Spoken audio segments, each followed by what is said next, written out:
Good morning, good afternoon, guys.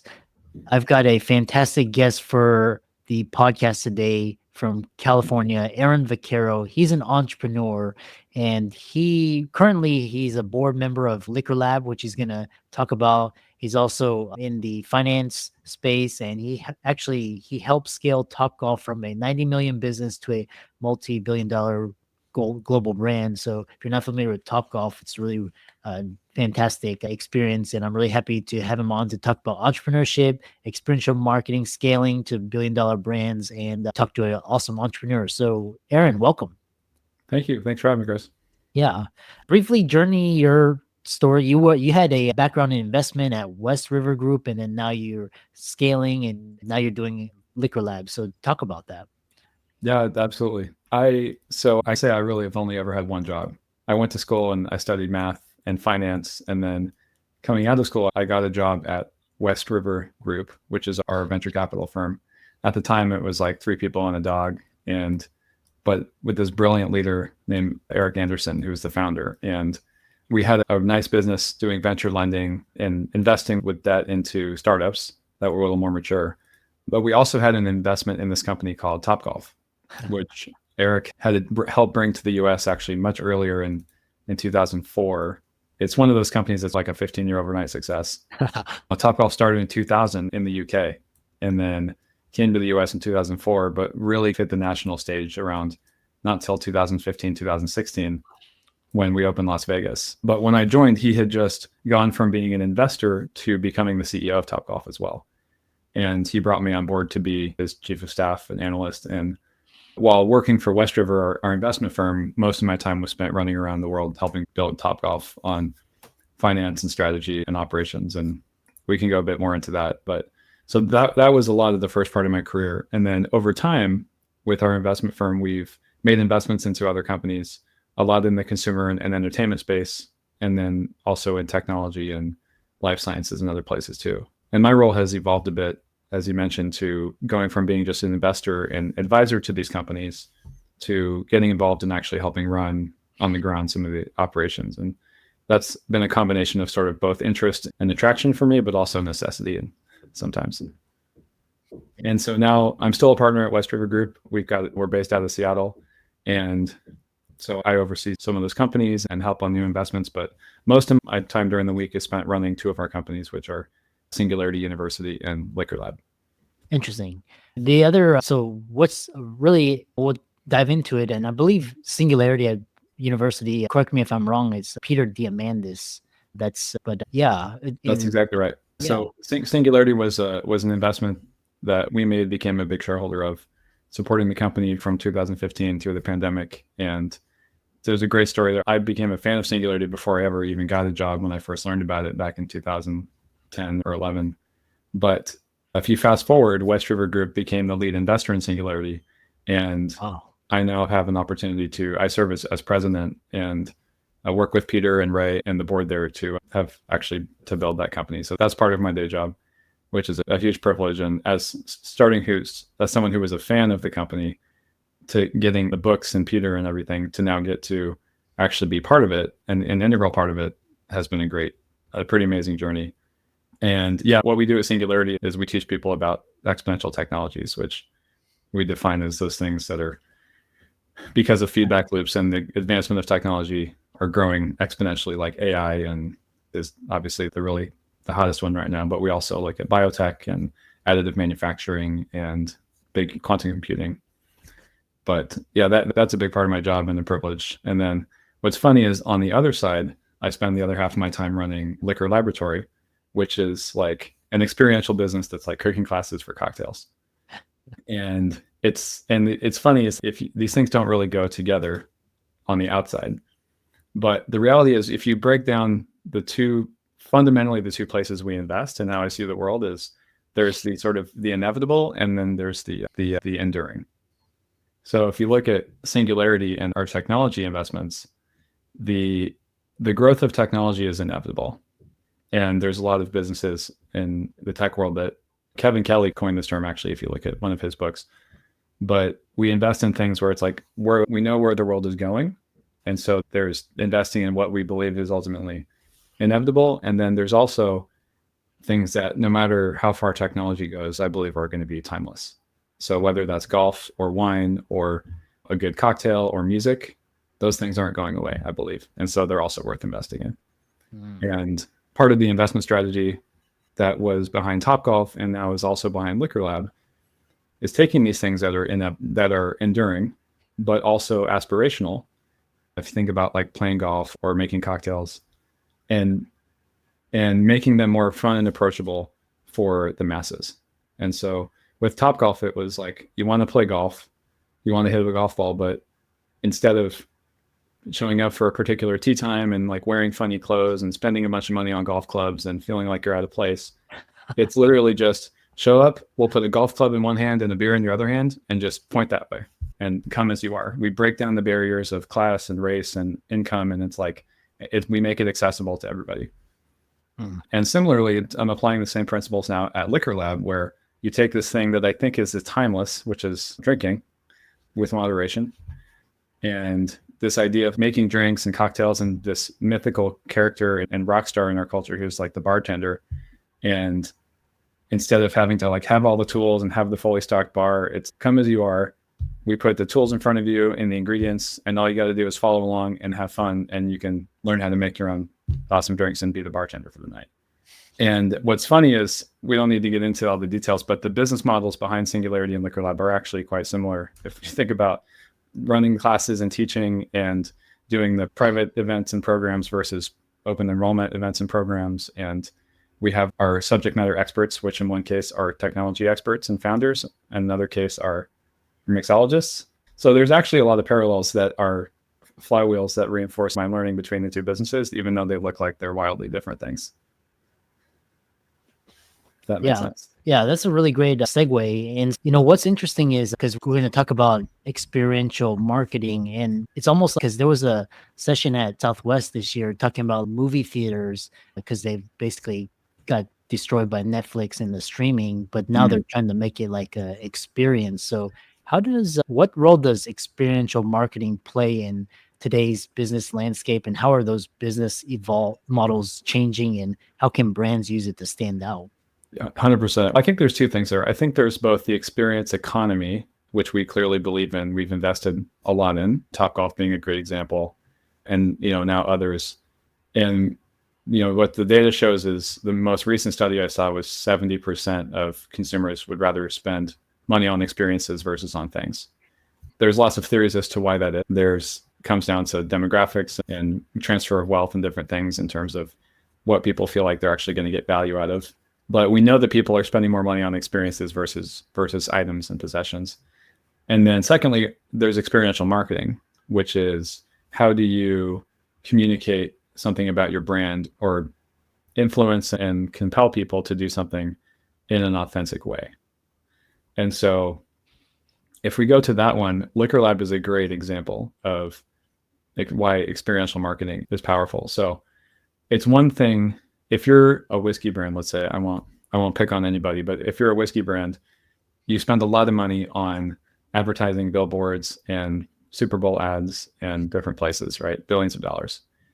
Do you think that is more powerful, or are you going to get better results by actually putting the product into the hand of the consumer and not just handing out samples at the liquor store, but getting them to use it to then create something that they believe in? Oh, I made this and it's delicious, right? And so what Liquor Lab has the potential to be is, as we're building this brand to teach people to make their own cocktails at scale, is the world's best experiential marketing platform for spirits brands. Because if I'm XYZ brand out of Louisville, and we're going to be teaching 12,000 or 50,000 people a year to make an old fashioned, I want them using my brand to do it. Because when they go home and it's time to make drinks for my friends or my girlfriend at home, I'm going to go gravitate to the product that I learned with, because I'm like, I know how to use this and I'm comfortable with it.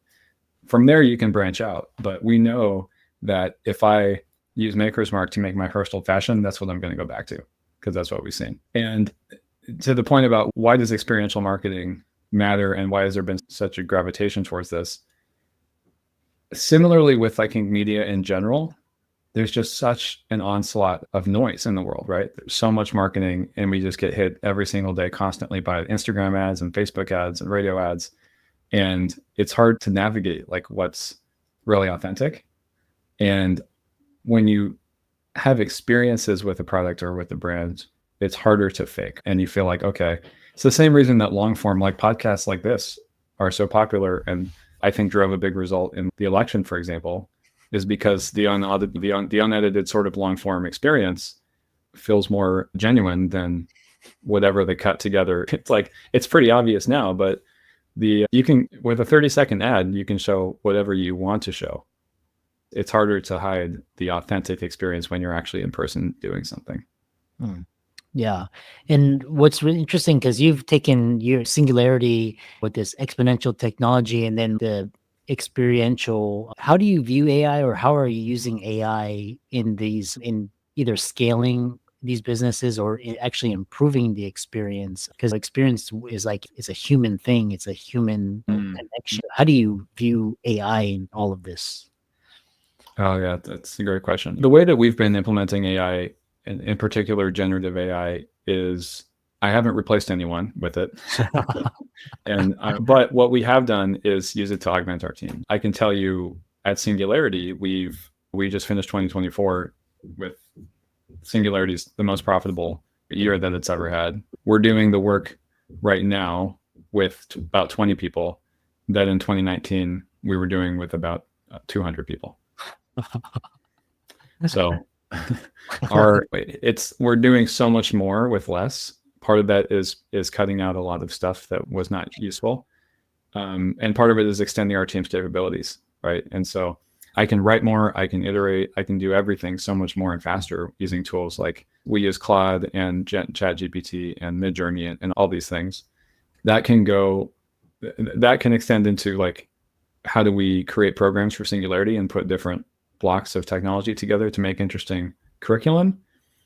That can also be used for creating menus for Liquor Lab classes, right? Or I'll have a team. What AI can't do as well, though, we'll see where we get, is know what ingredients are going to taste good together in a cocktail. I'm sure someone's going to reply to us here and prove me wrong on that. But I have people to create amazing drinks and flavors. But then if I put the flavors and the menu into the AI, it'll give me 15 options for creative names that we can call it. And that's now something we don't have to spend a bunch of time on. We just get immediately, it juices our creativity by coming up with ideas, right? So I view it as an extension and augmentation of what we normally would spend cycles computing with our own brains, of just go come up with 100 ideas, and then I will do the job of editing rather than of production. And in the experiential industry, what's like the secret sauce to like creating that wow moment, that kind of the what is it called, the fanatic, the loyalist in any industry, hospitality, entertainment, etc. I don't know if I have the answers for any industry. I can tell you things that we thought about at Topgolf. One is, think about your brand purpose and the feeling that people have coming there. Our rallying cry at Topgolf was creating moments that matter for everyone. So it wasn't actually about the golf or the food. It was about creating moments for families, for friends, for coworkers, for dates that were meaningful and memorable, and empowering our team to do that, right? Disney does a great job of this. There's other brands that have pioneered this thinking. And we learned some of this actually bringing our team to the Disney Institute. So I'll give them some credit. But it's those magical moments of, I'll give you an example. It's a fun story. We had a family at Topgolf, and they were having a great time. And the dad or somebody posted a picture on Facebook and tagged us. And it was a picture of the guy driving the Kubota, cleaning up the golf balls. And so he posted the picture and said, "Hey, I found my dream job." And in real time, because our team is monitoring all the time, like things that are getting posted, saw that. And while they were still there, 15 minutes later, the manager of the venue, we had go up, find them at their bay and bring a job application and show up to their bay and say, "Hey, I'm a manager. I heard that your dream job is to drive a Kubota for us. So I thought here's an application if you want to apply." And those little funny moments are just so magical of, oh my gosh, like how did that just happen? So one is like paying attention and looking for opportunities. Will from Four Seasons, this book, Unreasonable Hospitality, I just gave that book to my whole team because he does such a good job of articulating that, of what they did at, not the Four Seasons, 11 Madison, the restaurant. So I read Unreasonable Hospitality. So having that freedom and creativity is key. I think the other thing that makes a big difference is like details matter. So and it's almost subconscious, right? Of when you come into a place and everything is just in place and all the colors match and everything is on brand and it's all perfect. Even if we don't pick up on those things consciously, it's subconsciously you do, right? It's like when I go through a pitch deck as an investor, if all the pages are aligned and the text is aligned and the font, it's actually well designed. I may not be calling that out specifically, but it just feels more quality, right? It feels more put together. So if I go into an experience like at Liquor Lab and there's just a difference between something that feels like a quality finished product and finished experience versus something that's thrown together and there's details missing. And that's why it really matters to like really stress the details. And it's hard to push yourself to that extent sometimes, but I really think it's worthwhile to actually fret all of those things. Yeah. Yeah. That book, Unreasonable Hospitality, is really, and I think there was another really good one, is like the gold standard with the Ritz-Carlton, just very attention to details. Totally. They're amazing. They're the best. Yeah. We have a few more minutes left. And like for the audience, what were some of the challenges in scaling these kind of experiential brands? And what are like key takeaways for the audience if they're considering scaling? I can tell you that one of the challenges with scaling a brand like Topgolf is we were building in the real big expansion era from probably like 2014, 15 through ultimately we sold the company in 2021 to Callaway Golf Company. There's a whole story there. I can tell you without the pandemic, Topgolf would have gone public itself. And then all of a sudden the world was shut down. But for a number of years there, we were building 8 to 10 Topgolfs a year. And each one of those is a $25 million project or something. It's like Eric always said, it's like building a minor league baseball stadium every month is what we were doing. It's crazy. Yeah. And that's a huge capital. We're putting 250 million a year into the ground, and that's a big capital requirement. And but some of the secret sauce behind it was we had really good partners, both on equity and debt financing, of developed a system of knowing where the money was going to come from. And we had REITs and debt financing and different things. So we developed a scalable model for financing these things that worked when we were doing 2 or 3 per year, and then was able to scale to do 10 a year. And it was great business. It was great for us, and it was great business for those people who were in the business of financing these projects. The interesting challenge, though, is I don't think we think enough. I think as the venture capital industry has evolved over the last 20 years, it's extended into all these other places where the venture capital model really matured around technology, right? It's like technology startups and software companies, but now is applied to also brick and mortar experiences and different types of business models. The reason venture capital is so powerful with software is because you can spend some money to build a thing, pay some people to build software, but then it's almost infinitely scalable, right? And so you can get those 10 or 100 or 1,000x returns. Building a brick and mortar experience like a Topgolf or a Liquor Lab, it doesn't work that way. You have to keep putting in more money and you don't get these huge economies of scale and build one Topgolf, sell it to every state. So you have to build it every time. Yeah. And so it's very difficult to see like, how are you going to get a 100x or a 50x return? But you can get a 3 or a 5x return if you have good margins and good performance. And so I think it's just interesting to think about our sort of expectations of returns and capital deployment in the physical world when you're moving around atoms rather than bits. And it's happening. People are building amazing experiences, and I can tell you, we get pitched almost every week on something is going to be the Topgolf for X, right? Which was like the Uber guy. It used to be, it's going to be Uber for X, or Airbnb for Y. Yeah. Now there's all these Topgolf for X, which is really cool. It's amazing to be part of that legacy. And I was just a part of it as on the team.